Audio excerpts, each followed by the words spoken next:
Hey, this is George for TitleInflation.us. We're here with Kurt and Tim discussing free men on the land living undisclosed location, Southern California. And maybe you guys just do a real quick intro, your background and what caused you to live this type of lifestyle. Kurt, you want to go first? Okay. You know, my birth certificate is my name and my Bible. You know, I don't have some special paper that the government's borrowing millions of dollars on my birth certificate somewhere. If they're doing it, they don't have my consent anymore. I think that's the big string they got, is everybody's in debt. And we've come to expect a certain standard of living, and my opinion is we're slowly being ratcheted down to, they're trying to make the United States a level playing field with other countries in the world. In other words, they're raising their standard of living by lowering ours. You need to just start going over all your billing. You know, you got to learn how to cut. And if you have to, you might have to move out of that $400,000 house. There's plenty of them out there now for $100,000. Plenty of them for $50,000. Just take steps like that. But yeah, get out of debt first of all. So it's the number one way to become a free man is you can't be free if you have debt. Exactly. So cut up the credit cards, work on getting rid of the mortgage, and then try to get into a situation where you have very small amount of expenses. Yeah, because that way, I mean, now, you know, especially anybody that's working, you never know from day to day, either they're going to cut your hours, you're going to lose your job. So I see people right now that, you know, that I'm dealing with, they have a mortgage, they got 2 car payments, and I just talked to a guy last week. He just lost his job, so they're going to have to walk away from the house and walk away from their vehicles. They really don't know what they're going to do, and they were actually, you know, in everybody's mind, they were living the American dream. But you know, once he lost his job, you know, he might get unemployment, but for a while, it's not going to be anything compared to what he was making. If anybody has Social Security, every year or two they'll send you a thing and they'll say, okay, you have this amount of entitlement for your benefits, and you have an account with this much money in it. There's no money there. The Social Security system is actually thrown into the general fund. So they could pull the rug out from under Social Security at any minute. And you know, they keep talking about it going bankrupt anytime. So I think that's the big trick, is they want to get you on some kind, depending on their system, because they keep extending the unemployment benefits.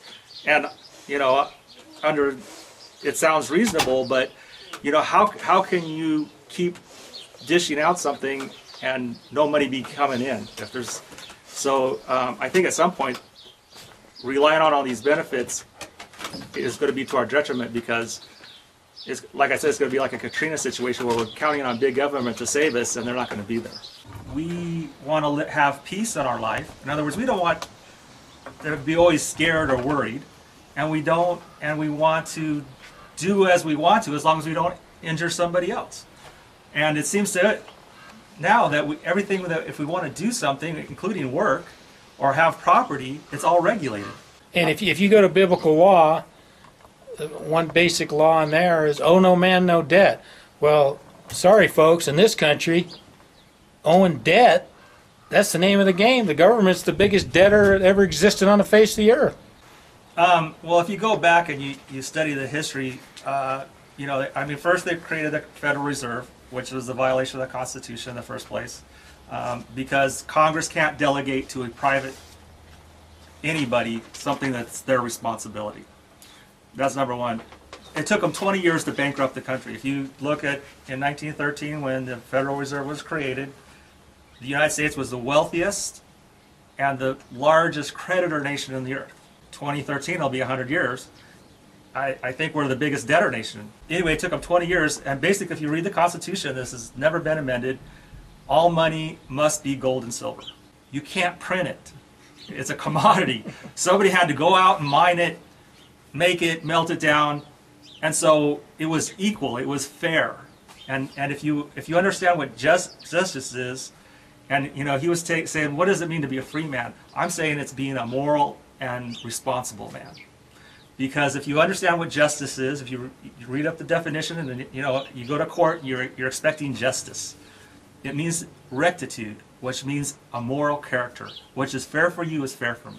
Now we have a private corporation called the Federal Reserve that can print money at will. When you go to the bank, you sign something called a promissory note. The bank actually accepts that as a deposit from you. In other words, you're depositing your future pay. That's put it, and the banking system is a double book entry system. They never show you the asset side of the books. That is your promissory note. They deposit that and write a check off that promissory note. They create it. And if you read all the Federal Reserve publications, they admit they create money out of thin air.